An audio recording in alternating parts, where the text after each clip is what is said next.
ఈ బండల్ని మొక్కే మోజుల మతం మత్తుల కనీసం పెంచిన కన్న తల్లిదండ్రులకు కూడా పట్టిన అన్నం పెట్టేలనేది విశ్వసనీయత కనబరచకుండా విశ్వాసఘాతకులు అని చెప్పచ్చు. అంటే బండలు ఇప్పుడు వాడు సంపాదించిన డబ్బును తీసుకొని పోయి ఆడ తిరుపతి ఉండిలో వస్తే దేవుడు ఏమన్నా బిచ్చం అడుకున్న తర్వాత మరి వాడు బిచ్చగాడా ఇచ్చిన మనం బిచ్చగలమో నాకైతే అర్థం కాదు. మరి తల్లి కన్నా ఎవరండి గొప్పోళ్ళు? అమ్మ నీకు దేవత, అమ్మ నీకు దైవం, అమ్మను మించిన దైవం లేదటండి. మన కవులు కూడా రాసే పాటలు ఎందుకంటే బైబిల్ తెలియదు కదా కవులకి. బైబిల్ తెలుసుంటే, సృష్టి పుట్టుక తెలుసుంటే, దేవుడు అనేవాడు అర్థమై ఉంటే ఒరే దేవుడు రా మూలం అన్నిటికని చెప్పి ఉండేవాళ్ళు.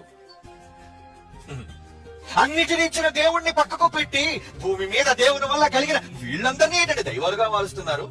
ఏమండి 100 దేవుళ్ళు కలిసి వచ్చినా అమ్మకి సాటరారట. ఏంటి అమ్మ అంత గొప్పదా? 100 దేవుళ్ళు మీ అమ్మ ముందు దిగదుడుపా, చంప చెళ్ళు మరిపి